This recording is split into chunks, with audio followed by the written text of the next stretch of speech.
press this.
Welcome.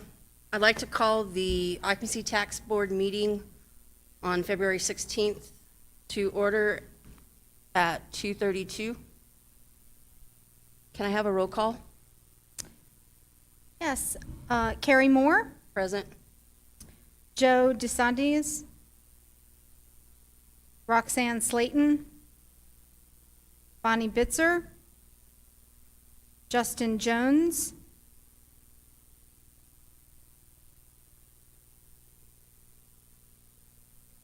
thank you, Juanita. 2 people.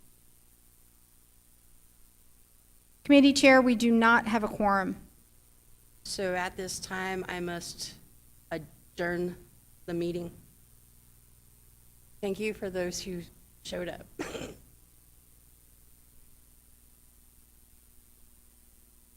Called her, she's not available. Joe was going to be the third, but I just called him. So we can't approve the minutes, but we could still do the informational. Committee Chair, we can still review informational items. We just can't approve the minutes or the agenda. Okay, so at this time, I guess we move down to informational reports. Correct. So then, I can do the Lodgers Tax and Convention Center. okay. So, let me get that. So our Lodgers Tax Commentary Report for January 2021 shows that we had 50,964 available rooms, which for a market of Roswell puts us at an average of 35.2% occupancy for January. And then for the collections, we are at 63,545, which is down from last year at 80,122. Any comments?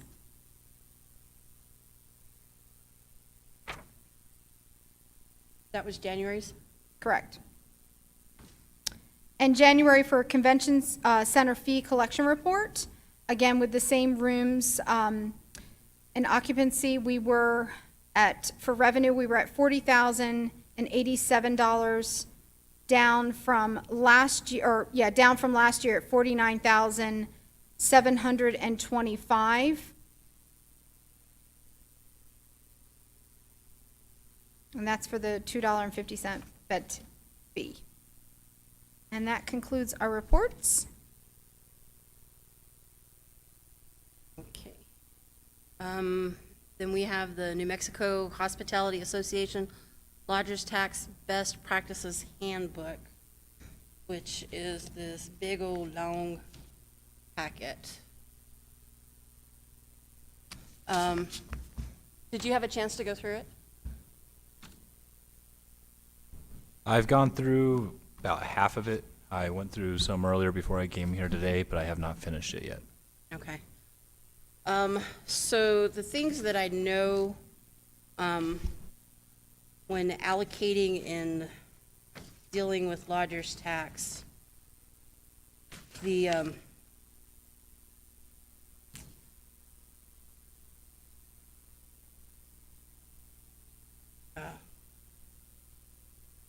there's a percentage of the money that's collected that goes strictly to events versus the city marketing and the city function side of it, correct? That is correct. Do we know what the percentage is? Madam Chair, any collection of lodgers tax, 40% of the collection is required to go towards marketing services, and 60% is for city operations of the tax and administration of the tax. And in that 40%, that also includes the overall city marketing, come to Roswell, see an alien? Correct. Yes. In last year's budget, there was $0 allocated for special events, and that was primarily due to what we were seeing pre-COVID, it was in March when we currently do our budget. In this next year, we don't anticipate allocating for special events again. Okay, so when we meet in April, which is next month, to deal with everything from July, which is the next fiscal year, we'll be starting with a zero budget. Correct. Let me reemphasize that. We'll have zero budget to allocate for events starting in July. That is my understanding, yes. Okay. So that 60% wasn't put into a reserve for future city events, it just went straight to marketing? Unfortunately, due to where the current lodger's tax collection is, that's the justification as to why we can't allocate funding at this time. So if you look at the report where our collections were down over $400,000 from where we normally are. And so we've done other things to save and on spending, specifically this building. We've cut some additional costs to operate this facility, and we're closing the convention center to help offset some of those expenses because this building is primarily paid for 100% out of the lodger's tax fund. We're hopeful that maybe in the second round there would be opportunity, but at this current time, we don't anticipate that, and that's just based on current numbers of hotel occupancy. We're hopeful to see a trend moving in the right direction with the current public health orders, and hopefully the restrictions being lessened with people being allowed to come into the state.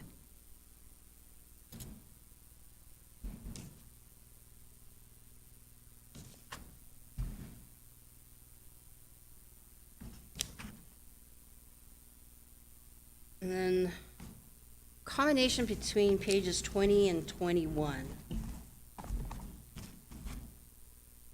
Whenever we go back to having money to allocate for events, disbursement of funds, the funds are required to be used for advertising, publicize, promote tourist-related attractions, facilities, and events, but that also includes police, fire, and sanitation, correct? Madam Chair, yes, that is correct. And then everything I read in here says that it's a 60-mile radius for advertising purposes, and currently, I believe, of the policy for Roswell is 30 miles.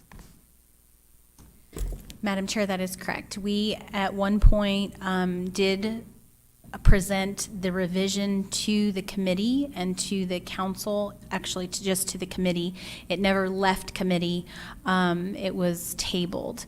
There was some discussion about if it should be increased or it shouldn't be increased and some other things. And so based on the current handbook provided by the state and New Mexico Hospitality Association, we anticipate revising our current city policy to be aligned with the guidelines by the Hospitality Association and Tourism, which would be 60 miles.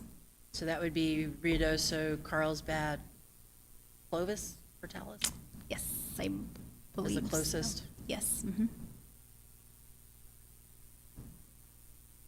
I'm hoping that gets fixed before our October meeting.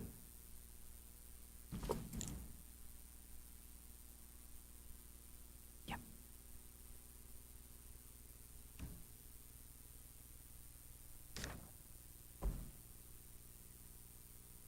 And then I had question, okay, so one of the things that we've always had issues with was tracking the events.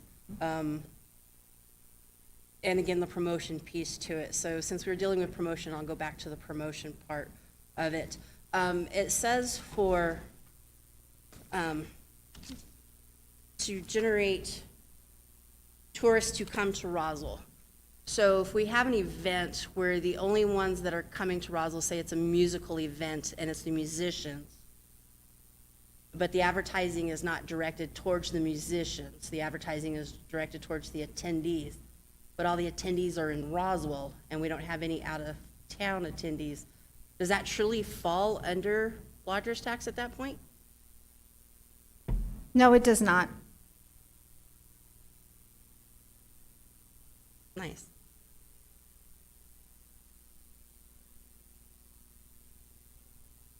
Okay.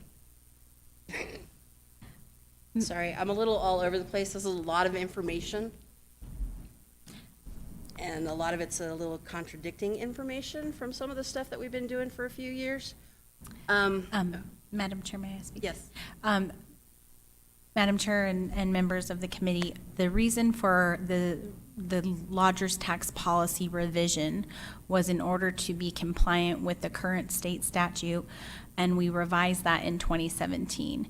And so the way that we are dispersing the money, the goal in mind is to put people into the hotels, into the RV parks to replenish the pot of money.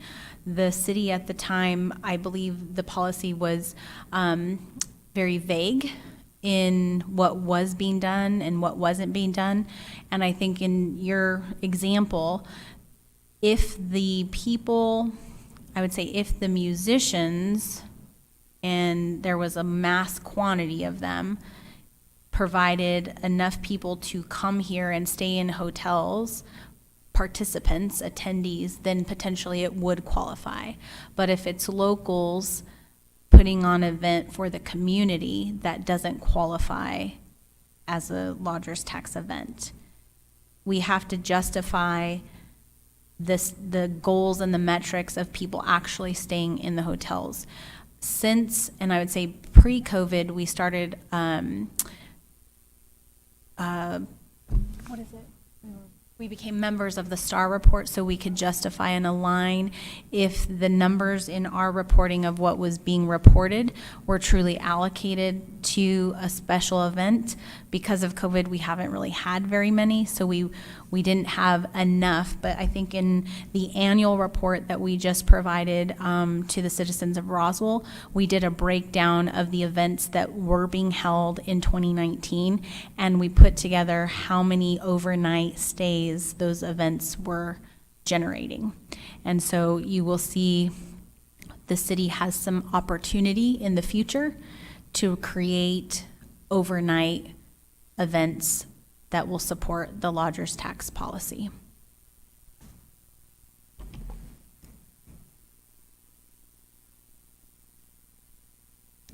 So I had a question and I lost it.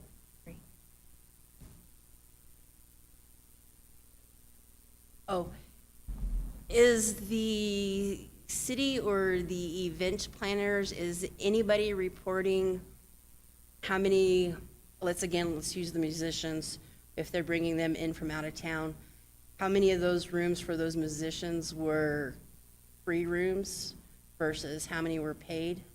And if they were being counted towards the collection of lodger's tax versus the non-collection? Does that make sense? A complimentary room, Madam Chair and committee members, would count towards the overall number of rooms that were cumulative for that event. So you don't discount any comp rooms, it still goes in the same bucket, and you look at that. So if an event had 100 rooms and 79 were comped, it wouldn't count against it. It would still show that they brought in 100 rooms. Correct. The And not- difference would be the revenue would be very down because you're talking about a lot of comp rooms. Right, but we would never see the revenue side of it, so we Correct. wouldn't know.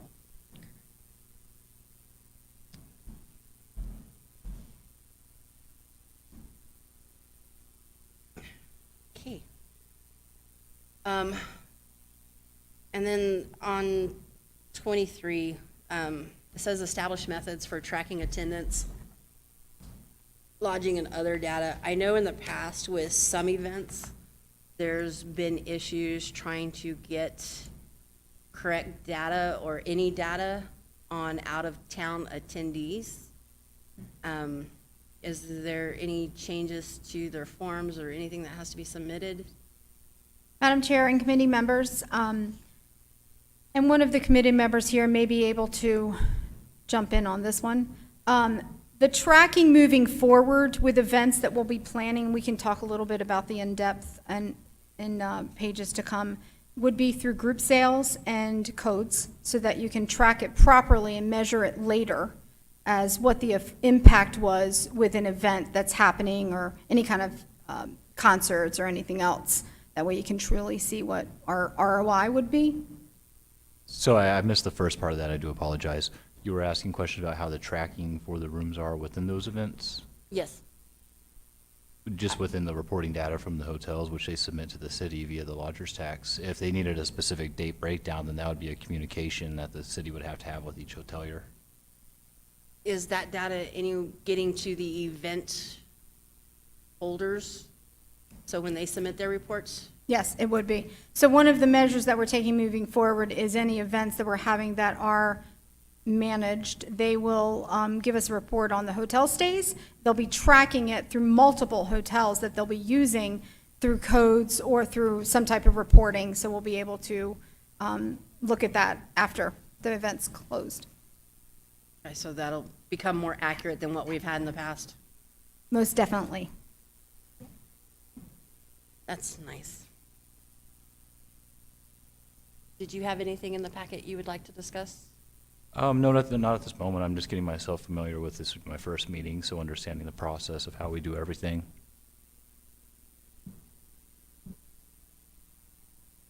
And we also want to welcome Justin Jones as his first meeting. Yes, welcome. Thank you. Oh, brave soul. I know with COVID the way it is, but we've already started collecting lodger's tax on the Airbnbs and the short terms, the housing rental peoples. Madam Chair and committee members, yes, we have started collections. It is a work in progress with the permits and the registration and code enforcement. There's several layers with this, but it has been started, and we are working on it monthly diligently, and that changes with time with short-term rentals too. Some are open, some are closed, so that's not the exact same as you would have with a hotel, but yes, we are working on that. So let me ask you this, since we allocate funds to some events that are held inside the county, say the triathlon in Dexter, because Dexter doesn't have any hotels, we can do that because we would be the central gathering place. The Airbnbs and those short-term rentals that are out in the county, do they pay into the lodger's tax fund? Madam Chair and committee members, they do not. We are only measuring City of Roswell because of our ordinance, Airbnbs or VRBOs, all the short-term rentals, that's all we can do. Do we know how many of them are out in the county? Pre-COVID, there was an estimate, it's down significantly. Right. So there's a handful. But what about like that Burnt Well Ranch, is that in the county? That's yes, that is in the county, and that is a resort. I mean, it's not an Airbnb, so, But if it was in the city, it would collect lodger's tax, Correct. but because it's in the county, it does Right. not. Is there anything to look at the county adding something to the county properties to help with some of the events that happen in Dexter and outside of Roswell? that is a great question, and we do have some relationships on the county level, and that's something we can look at in the future.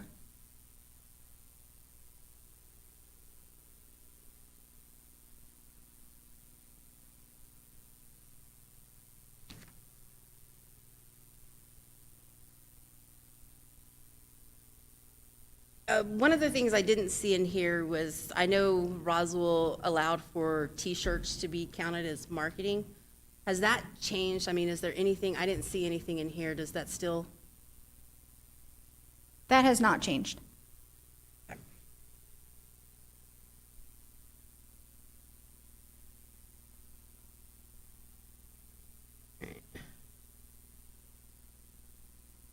I don't have any else on the handbook itself. Is there anything that I missed that you think I should know?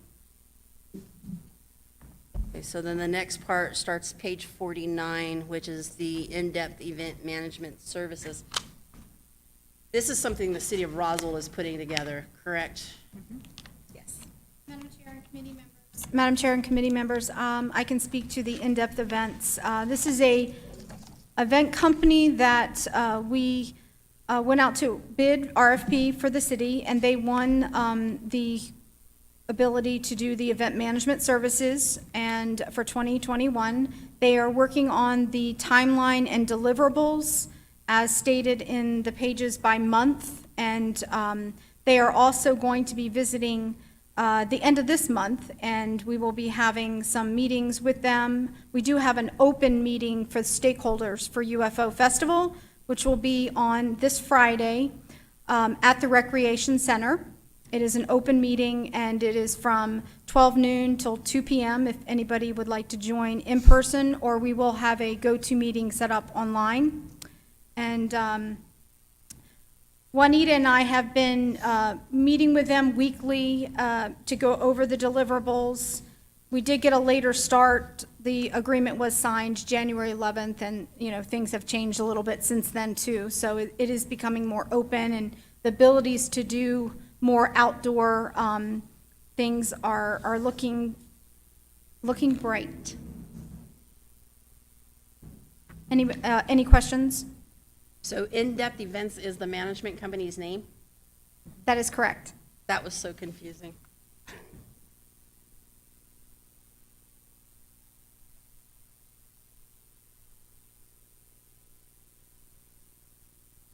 Well, I did see that on Facebook that the UFO Festival is being planned and worked on.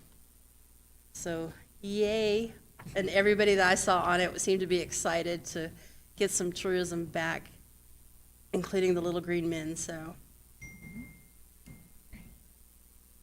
And has there been any update on the fair? Madam Chair, committee members, I do not have any updates on the fair at this time.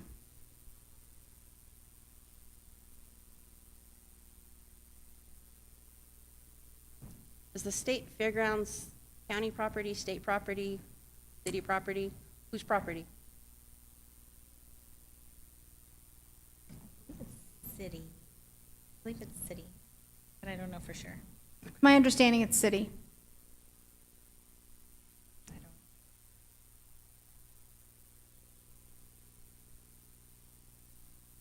I don't really have anything else. Not at this time.